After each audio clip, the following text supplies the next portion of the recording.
Graça e paz. Eu sempre tenho falado que nós somos a última geração, ou seja, nós somos a geração do arrebatamento.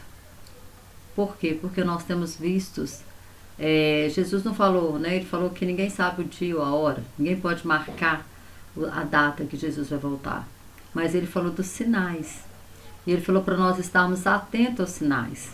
Ele chega a chamar, né, a atenção das pessoas naquela época e fala: vocês sabem olhar para o sol e dizer se vai, para as nuvens, né? Para o sol, para as nuvens, e dizer se vai chover ou não, mas vocês não sabem discernir o tempo, a vinda do Senhor. E nós temos que entender que nós estamos vivendo esses dias em que a igreja ela tem que estar preparada para esse arrebatamento. E eu quero ler um versículo que está aqui, alguns versículos que estão aqui no livro do profeta Joel, que fala assim, o versículo 1: tocai a buzina em Sião, dá voz de rebate, clamai em alta voz no monte da minha santidade, perturbem-se todos os moradores da terra, porque o dia do Senhor vem e ele está perto. Dias de treva, de tristeza, dia de nuvens e de densas e de trevas espessas. Ou seja, Deus está dizendo que os últimos dias seriam dias de trevas. E nós temos visto esses dias de trevas. Paulo ele nos fala sobre isso lá em Timóteo, né? 1 Timóteo 3, o capítulo 3, o capítulo 4. Ele fala que nos últimos dias os homens seriam trabalhosos, que os homens eles seriam presunçosos, arrogantes, soberbos, amantes de si mesmo, né? Então, assim, nós vemos tudo isso, violência, nós vemos essa agressividade, e ainda fala mais, no 4 ele fala que os homens eles teriam comichões no ouvido para não ouvir a sã doutrina, a palavra de Deus. Estamos vivendo esse tempo, estamos vivendo tempos em que a igreja ela está passando por um período de dormência, vamos dizer assim, e nós precisamos despertar. E esse texto aqui está chamando, Deus está falando assim: olha, toque a buzina, mas toque em sinal, em som de rebate, ou retinindo. Lá em Números 10, Deus mandou, falou com Moisés que era para fazer dos trombetas de pratas. E ele falou, ele explicou como seria cada toque. E o toque de rebate é toque para chamar para a guerra. Você pode ver isso lá em Números 10, 9. É uma convocação para a guerra. E aqui, através do profeta Joel, ele está dizendo: olha, toque a trombeta. Chame o povo para a guerra. Guerrear contra quem? Irmãos, guerrear a favor de quê? Nós precisamos hoje guerrear contra esse espírito anticristo que está dominando o mundo. Esse espírito anticristo que quer entrar na nossa casa, né, nas famílias. Tem leis tramitando no Congresso, no Senado, para acabar com a família tradicional. Então há uma guerra contra a família, porque se a família ela é destruída, a sociedade ela é destruída, a igreja é destruída. Por quê? Porque a sociedade foi formada de famílias e a família precisa ser estruturada, porque quando a família é estruturada, a igreja é estruturada. Quando a família é estruturada, a nação ela é estruturada. Mas estão desestruturando as famílias. Nós temos que guerrear pelos nossos filhos, pelos filhos que estão sendo, a mente está sendo atacada por tantas ideias erradas, tantos jovens hoje pensando em suicídio, tantos jovens se automutilando. E a gente pensa: de onde tem vindo isso? É uma opressão, porque são dias de trevas. É uma opressão sobre a igreja está sentindo isso, nós estamos sentindo isso no ar, é um peso até mesmo, né, para nós vencermos em oração, em jejum, em santificação, porque nós estamos vivendo esses últimos dias, e os últimos dias seriam dias desta maneira. E há um outro chamado, há uma outra trombeta que ela é tocada. Mas antes dessa trombeta, de eu ler sobre essa outra trombeta, eu quero falar ler o versículo 11 de Joel 2, que fala assim: e o Senhor levanta sua voz dentro do seu exército, porque muitíssimos são os seus arraiais, porque poderoso é, executando a sua palavra, porque o dia do Senhor é grande e muito terrível, e quem o poderá suportar ou sofrer? Primeiro ele está falando do exército, ele está nos chamando para uma guerra, e quem que vai para a guerra? É o exército, mas o exército para ir para a guerra, ele tem que estar, né, uniformizado. Nós precisamos de um uniforme. O que esse uniforme é? São as vestes de salvação. Quando Deus fala para Moisés lá na margem do Mar Vermelho: porque clama a mim, Moisés, diga ao povo que marche. Como é que alguém marcha? Você marcha, né? Quando você vê um desfile de soldados marchando, você vai ver que eles marcham olhando para frente. Ninguém marcha olhando para trás, para o lado. Ninguém. Todos eles olham para frente. Tem um foco. Nós temos um foco. Nós temos que olhar para frente, que é para Jesus Cristo, que é o autor e o consumador da nossa fé. Outra coisa, a pessoa, para ela marchar, ela tem que estar com um uniforme impecável. E outra coisa, ela tem que estar com a arma na mão, arma em punho. E a nossa arma é a palavra de Deus. Então nós somos esse exército que o Senhor está chamando, convocando. O Senhor está dizendo: ó, toque a trombeta com som de retinindo, ou com som de rebate.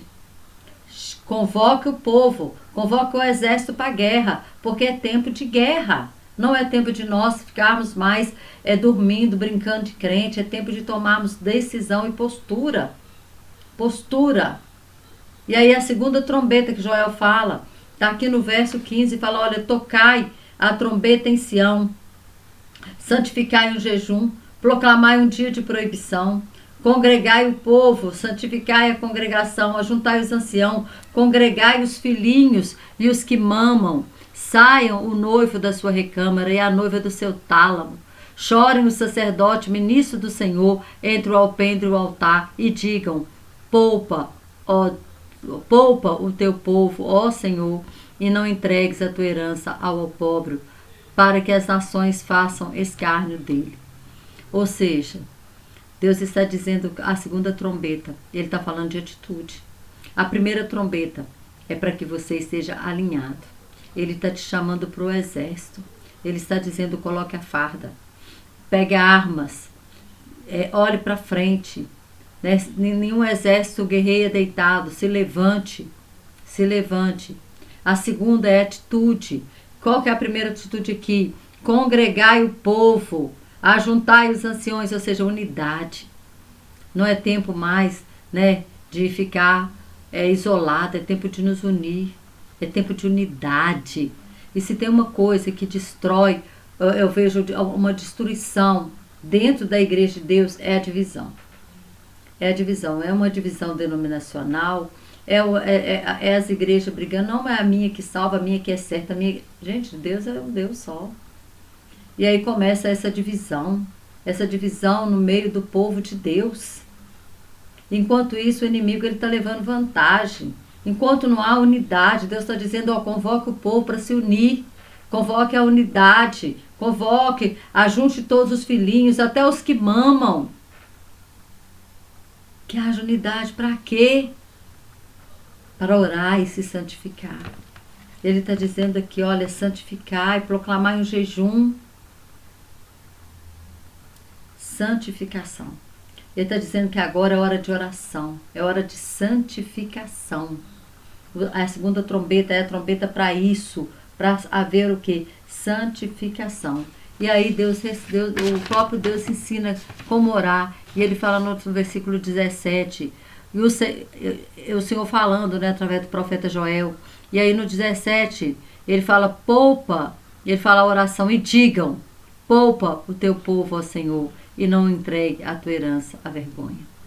Poupa, Senhor, o teu povo. Poupa, Senhor, a minha casa. Poupa a minha família. Poupa a minha igreja. Poupa a minha nação. Poupa-me, Senhor. O Senhor está falando, olha, vocês vão levantar um exército, vocês vão orar, vocês vão jejuar, vocês vão santificar e vocês vão dizer, poupa-nos, Senhor, poupa-nos dessa hora, poupa-nos, Senhor, de tantas situações que estão para por vir. Poupa a tua herança. E aí há uma resposta dos céus quando nós fazemos isso, porque a oração ela movimenta os céus. Deus ele responde, e ele responde, né? Aqui no verso 18, 19, se você ler o restante do capítulo, você vai ver a resposta de Deus. E o 18 fala assim, então o Senhor terá zelo da sua terra, e se compadecerá do seu povo. E o Senhor responderá e dirá ao seu povo, eis que vos envio o trigo e o mosto, e o óleo, e dele sereis farto, e vos não entregarei mais ao opróbrio entre as nações. Deus está dizendo, olha, se congregar, se houver jejum, se houver oração, eu ouvirei. Eu ouvirei. Aí no verso 25 ele fala que vai haver restituição. Restituir-vos-ei os anos que foram consumidos pelos gafanhotos. E no verso 28 fala do Espírito Santo que haveria de descer, que há de descer nos últimos dias. E há de ser que depois derramarei o meu Espírito sobre toda a carne. Vossos filhos, vossas filhas profetizarão, vossos velhos terão visões, vossos jovens, vossos velhos sonharão, vossos jovens terão visões. Quando nós vemos o primeiro milagre que Jesus faz, está lá em João 2, que fala sobre a multiplicação do vinho, lá em Caná da Galileia. O cerimonialista chega para o noivo e fala assim, uai, mas todo noivo ele dá o bom vinho primeiro, mas você deixou o vinho melhor por último. Ou seja, o bom vinho, que é o Espírito Santo, que é o melhor de Deus, o melhor de tudo, o melhor ainda vai descer, ainda será derramado sobre aqueles que ficarem nos últimos momentos, nos últimos dias, nesses dias de treva. Mas nós precisamos romper, né, em oração, em jejum, em consagração, para que esse Espírito venha nos revestir nesses últimos dias, para que nós possamos experimentar desse vinho que foi dado na última hora, esse vinho que desceu nos últimos instantes. Jesus preparou, o vinho acabou na festa, e Jesus prepara o vinho para a última hora, para o último instante. Jesus falou, olha, o vinho, ele pega a água, transforma em vinho, o vinho se torna um vinho excelente, melhor que qualquer outro, que é o Espírito Santo descendo sobre a sua igreja. E aí, quando nós vamos aqui fala, dentro desse capítulo, fala mais uma coisa que me chamou a atenção, dentro de Joel 2, fala assim, fala de um movimento, fala assim, saia o noivo da sua recâmara e a noiva do seu tálamo. O noivo já está em movimento. O noivo já está em movimento. E a noiva? Eu quero falar alguma coisinha aqui a respeito da parábola das 10 virgens. A parábola das 10 virgens foi uma parábola que o Senhor Jesus ele contou nos seus últimos momentos na terra. Né? Já estava perto, né, dele morrer, que nós vemos no 25, né, contando o sermão, no 26 ele já é traído, no 27 ele já é crucificado. E ele começa falando assim, então o reino do céu será semelhante a 10 virgens que tomando as suas lâmpadas saíram ao encontro do esposo. Ou seja, eu quero pegar essa palavra aqui, encontro. Você imagina o primeiro encontro da Bíblia, foi o encontro de Deus com o homem. E eu fico imaginando como foi, né? Foi um encontro de amor. Imagina Deus assopra, que faz ali o Adão, depois assopra na narina dele e fica esperando ele abrir o olho. E quando ele abre o olho, o Senhor fala, olha, eu te amo, eu te criei para ter relacionamento com você, você é meu. E aí, a partir daí, eles começaram aquele relacionamento de amor, aquele relacionamento de encontro todos os dias, Deus descendo, conversando com o homem todos os dias, Deus instruindo o homem, né? E todo aquele relacionamento. Só que no Éden também aconteceu o primeiro desencontro. E a nossa vida é assim. A nossa vida ela é cheia de encontros e desencontros. E nós vamos ver na Bíblia, né? No Velho Testamento. Havia momentos em que a nação estava vivendo uma aliança maravilhosa com o Senhor. E havia momentos que eles simplesmente viravam as costas para o Senhor. Então esse primeiro encontro nosso com o Senhor é aquele encontro de amor. É aquele encontro que nós nos apaixonamos com o Senhor. Mas aí vem os desencontros. Né? Aí começa a entrar no primeiro momento, né? A gente não tem distância para nós encontrarmos com o Senhor. Não tem trânsito, não tem copa que me impeça de encontrar, não tem cansaço, não tem nada. Nós queremos estar com o nosso noivo, nós queremos estar com o nosso Deus. Mas aí depois, com o passar do tempo, o que acontece? Ah, eu não tenho tanto tempo. Ah, o amor esfriou, o amor diminuiu, a fé diminuiu, o tempo diminuiu. E eu quero te dizer uma coisa, ele vem todos os dias para o encontro, mas nós que não nos encontramos com ele. Ele vem para nos encontrar todos os dias, todos os dias. Às vezes a hora que o Senhor chega, é a hora que você vai dormir. E o Senhor fala, ele está cansado, ele foi dormir. Às vezes a hora que o Senhor está esperando você levantar e dizer bom dia para ele, aí você já levanta, estou atrasado, tem tanta coisa para resolver, e não tem mais aquele devocional com o Senhor, já não tem mais o tempo, né, disponível para falar com ele primeiro, para dizer quanto que você o ama, e assim vai acontecendo os desencontros. Mas eu quero te dizer, ele vem todos os dias para o encontro. É nós que não encontramos ele. É nós que faltamos ao encontro. Ele não deixa de descer para nos encontrar. E aí? Mesmo quando o homem pecou, Deus veio ao encontro do homem. Mesmo se você estiver com a vida toda errada, se você quiser, ele vem ao seu encontro. Mas será que você quer se encontrar com ele? Ou você vai fazer igual Adão, vai fugir, vai se esconder? Vai perder o encontro. O encontro do noivo com a noiva, você vai perder. E essas noivas aqui, elas saíram para o encontro. Mas o problema é a caminhada. O risco está na caminhada. Eu imagino que elas saíram, né? Com seus vestidinhos lindos, branquinho, com sua maquiagem impecável, cabelo arrumadinho. Mas o encontro não era meio-dia. Se fosse meio-dia, né, elas estariam ainda cheirosas. Não, mas o encontro era à meia-noite. E a meia-noite é o momento de trevas, densas trevas. Assim como meio-dia é o momento mais claro do dia, meia-noite é o momento mais escuro da noite. E aí elas começaram a caminhar. E de repente uma olha para a outra e fala, olha, a sua maquiagem borrou. A outra fala, olha, o seu vestido amassou. Olha, menina, o seu cabelo descabelou, você está descabelada. E aí elas, cansadas, exauridas, elas dormem. Às 10 dormem. E quando dorme, perde-se o que? A sensibilidade. Perde-se, elas não conseguem ouvir mais os passos do noivo.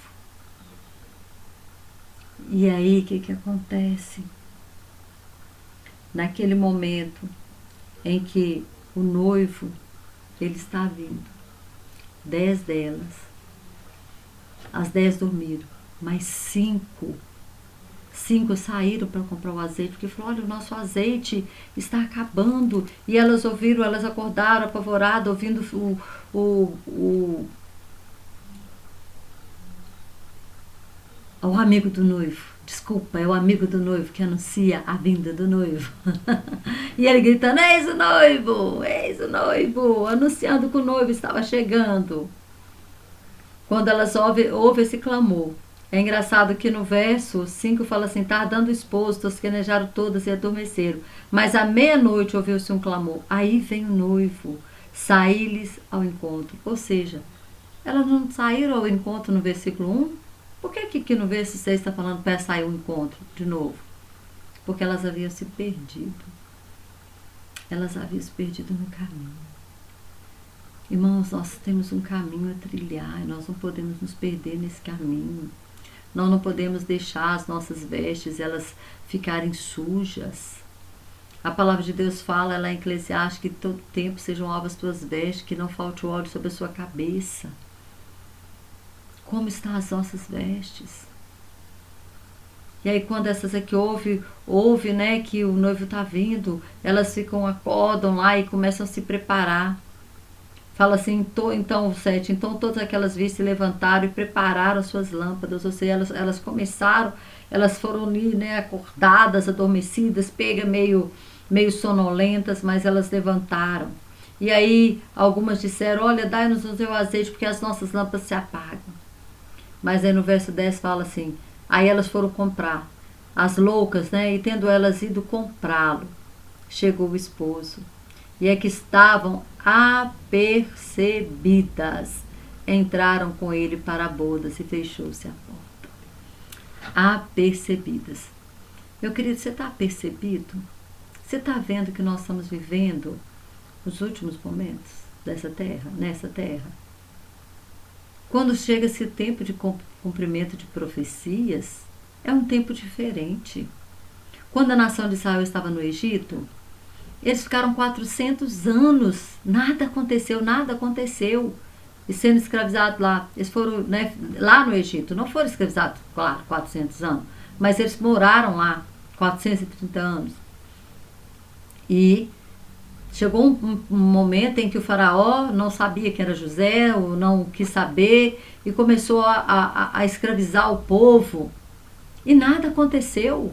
Deus tinha dado a promessa da terra, e eles ficaram ali naquela terra estranha, que não era a terra deles, e 400 e tantos anos nada aconteceu, e de repente, né, em 9 meses tudo aconteceu, as 10 pragas do Egito, o Mar Vermelho se abriu, eles tiveram encontro com o Senhor no Sinai, porque era um momento profético, era a geração profética.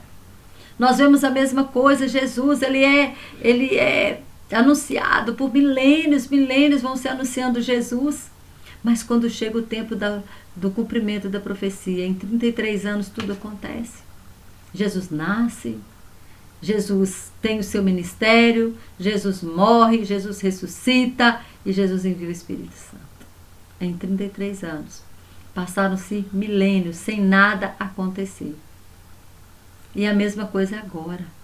A nação de Israel foi dispersa no ano 70 depois de Cristo.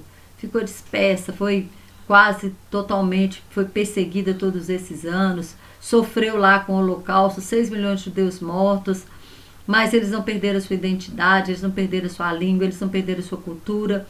E aí, de repente, as profecias começam a acontecer, as coisas começam a acontecer. 1948, a nação de Israel volta a ser uma nação, o povo de Israel volta a ter uma terra, e agora, eles são livres, eles não estão mais sob domínio de romano, eles não estão mais sob domínio de nenhuma outra nação. E aí se cumpre várias profecias que estão no Velho Testamento. Elas se cumprem, também tem alguma no Novo, que o próprio Jesus fala, né, da figueira, quando a figueira florescesse, que é Israel, quando Israel nascesse. Israel nasceu, Israel físico está lá. E nós estamos vivendo um tempo em que as coisas, o tempo profético é um tempo onde as coisas acontecem muito rápido.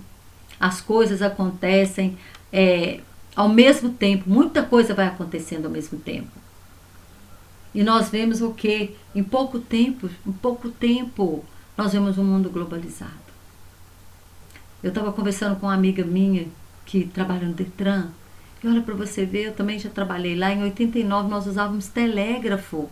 Hoje é um mundo totalmente globalizado, aonde você não precisa passar telégrafo mais para ninguém, hoje é um e-mail. Hoje você, né, havia fax, a gente passava, depois veio fax, e hoje, pouco tempo, gente, poucos anos, 30 e poucos anos se passou, e olha quanta coisa, como que o mundo mudou de 30 anos para cá. Celular, gente, quem imaginou que existiria um celular? Né? A gente mal tinha um orelhão, a gente tinha que andar longe para ir lá no orelhão, colocar a fichinha e falar, né? Sei que vocês estão pensando que eu sou velha, né? Mas eu ainda sou dessa época que tinha que pular, pôr a fichinha lá no orelhão para falar. E aí, hoje nós vemos tudo isso se cumprindo.